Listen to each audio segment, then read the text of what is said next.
السلام عليكم ورحمة الله تعالى وبركاته. نتمنى تكونوا بخير وعلى خير وبصحة جيدة.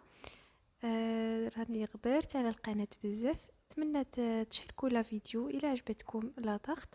ان شاء الله هذه هي الانطلاقة الاولى، يعني حطيت لكم دابا لا ضغط. من بعد ان شاء الله غادي نحط لكم وصفات اللي جدادين ورائعين بزاف بزاف. ما تنسوش تشتركوا في القناة ونبداو بلا جينواز ديالنا اللي كتجي ساهله. واخا تكونوا اول مره غادي تصوبوا لا طاغط، راه غادي تصدق معكم ان شاء الله من اول مره. بالنسبه لهنا المكونات راه عندي 6 ديال البيضات. بالنسبه للمكونات راه غادي نحطوه لكم في صندوق الوصف، غادي تلقاوهم لتحت بالتفاصيل. انا عندي 6 ديال البيضات، كنفصل البيض على الصفر، كندير واحد ساشي ديال الفاني، كنخفق الابيض البيض حتى كيطلع معايا كيترغوى بهذا الشكل هذا. عاد غادي نبدا نضيف السكر بالتدريج. ضروري هاد المرحله هادي لانه لا جينواز خاصها ضروري هاد المرحله باش تنجح معاكم. يعني ضروري خاصكم تطلعوا لا مورينغ هي الاولى تصدق معاكم. عادي ان شاء الله غادي تكون يعني الوصفه 70% راها ناجحه. من بعد كيبقى الطريقه ديال كيفاش تدخلوا الدقيق وكيفاش كطيبوها. كما شفتوا معايا كنزيد السكر، كنضيف السكر بشويه بالتدريج، ما تضيفوش بدفعه واحده. نتوما كتخفقوا كتزيدوا السكر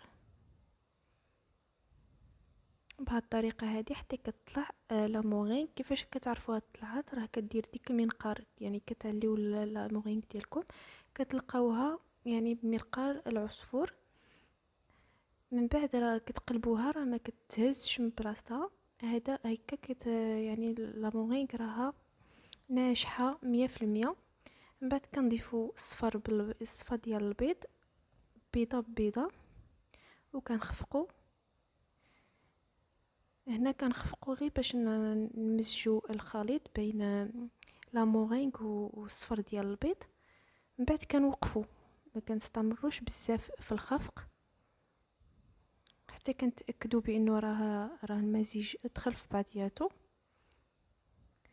صافي. من بعد هنا المرحله الاخيره ديال الدقيق، 180 غرام ديال الدقيق مع 180 غرام ديال السكر في الاول. كما قلت لكم المقادير غتلقاوها في صندوق الوصف لتحت. هنا الدقيق راه ما كنضيفوهاش دفعه واحده يعني كامله، كنقسموها حتى كنكملوا. وبالنسبه كيفاش كندخل الدقيق راه كما شفتوا في لا فيديو، راه من الاسفل للفوق، يعني من الاسفل للاعلى بهذه الطريقه هذه. هاد الطريقه راه مهمه بزاف باش تنجح معكم لا جينواز. بهذه الطريقه راه ما كيهبطش معاك ديك لا مورينغ اللي كنا طلعنا من الاولى، يعني ما كتهبطش كما شفتوا معايا. من بعد ما كملت الدقيق كنحصلوا على هاد القوام هذا. هنا في لا جينواز ديالنا ما كنديروش الخميره نهائيا، كتجي ناجحه 100%. كما شفتوا كنحصلوا على هاد القوام هذا.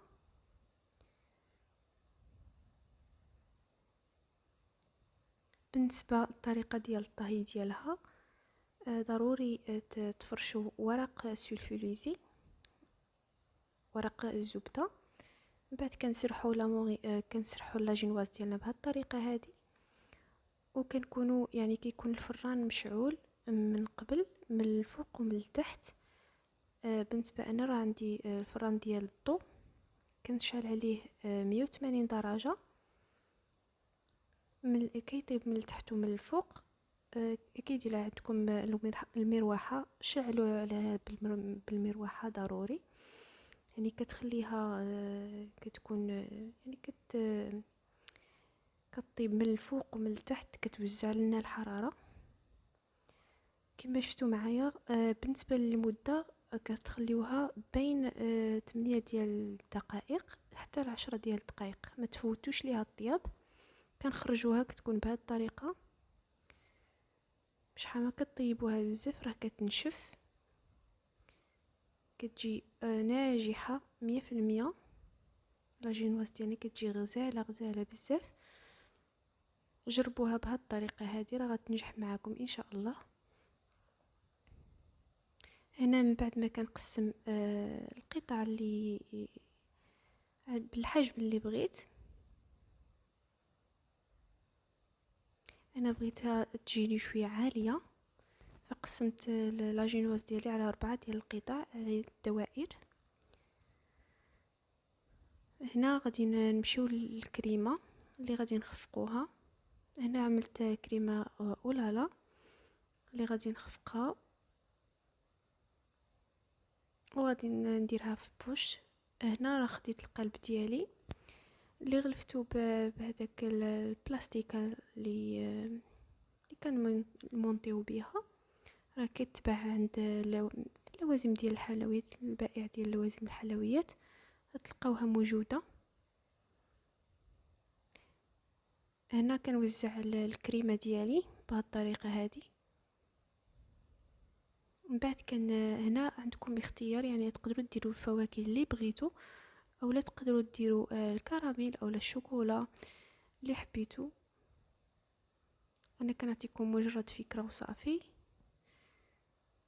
دابا راه كاين الفريز وقلت غادي نخدم بالفريز. صافي كنوزع القطع ديال الفريز ديالي بهذه الطريقه وكنحط لا جينواز. انا حطيت ديك لا جينواز اللي كتكون يعني مقطعه مقسومه، حطوها في الوسط باش لانه ما كتبانش. صافي هنا كنسقي بالقهوه، تقدروا تسقيو بالسيرو ديال السكر والماء وكتنسموه بالفاني. هنا كنوزع الكريمه ديالي.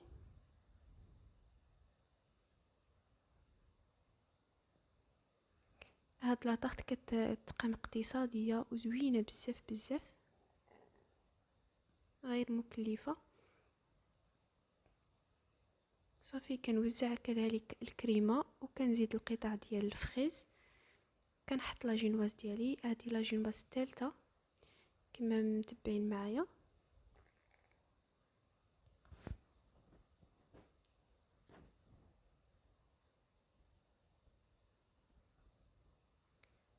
كذلك كنسقيو شويه بالقهوه، ضروري لا جينواز تسقيوها باش تجينا فازقه ورطبه من الداخل. كذلك كنوزعوا الكريمه ديالنا. وبالنسبه للكريمه راه تقدروا تضيفوا معها اي اضافات على حسب باش خدمتو. انا كنوزع كذلك القطع ديال الفريز.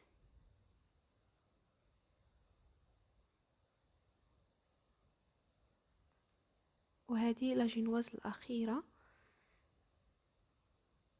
انا راني خدمت هاد البلاستيكه هذه غير باش لانه عندي ديك المول صغير. ما غاديش ياخذ لي لا طاقه تكون شويه عاليه. كما شفتوا راه المول كيكون غير قصير، ما عنديش مول اللي كبير شويه. صافي كنوزع الكريمه ديالي بهذه الطريقه هذه. كندخلها للثلاجه. انا خليتها ليله كامله في الثلاجه باتت، ما كنتش مزروب عليها. نتوما تقدروا تخليوها 4 ساعات ولا 6 ساعات، مش ما خليتوها احسن. هنا غادي نحيد الاطار كما غادي تشوفوا معايا. الطريقه جد سهله، كتاخذش بزاف ديال الوقت. انا خفقت الكريمه ديالي اللي غادي نقد بها الكيك. غادي نخبع الفراغات كما كتشوفوا معايا.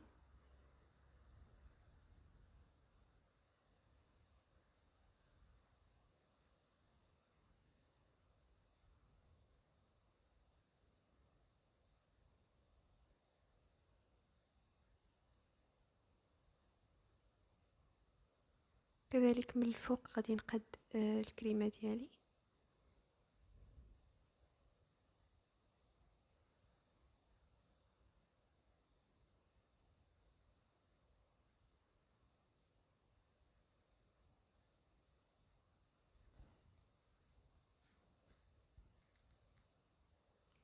وغادي نقد الجوانب.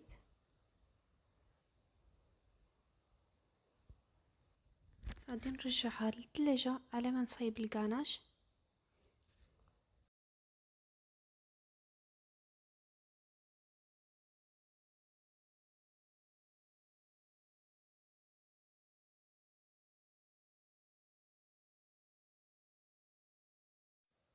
بالنسبه للكاناج اللي كيجي ناجح كذلك وكيجي بنين بزاف، هنا راه خديت 100 غرام ديال الشوكولا اللي كيكون نوعيه مزيانه 55%، باش يعطينا ديك المذاق اللي زوين، وكذلك النتيجه كتكون زوينه. ما ديروش البديل ديال الشوكولا، ما كيعطيش المذاق زوين نهائيا.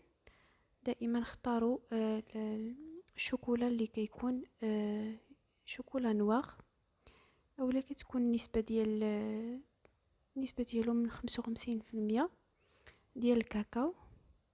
كندوبوه وكنضيفوا معاه شويه ديال القطع ديال واحد الملعقه كبيره ديال الزبده، كنضيفوها بشويه بشويه كما شفتوا معايا، وكنميكسيو.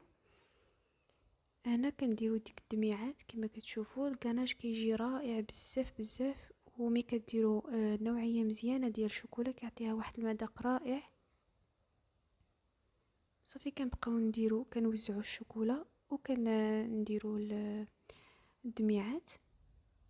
اما في الوسط ماشي مشكل ما يتقادش مزيان، لانه غادي نحطوا الفريز والشوكولا.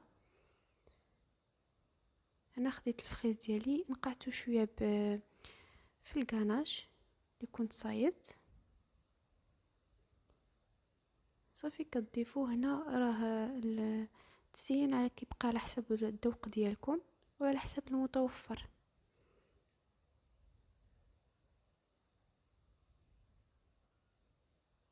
صافي انا زينتها بهذه الطريقه هذه، شكل اللي كيكون زوين، ومع ديك الحموريه هذيك ديال الفخيز كيجي رائع في المنظر.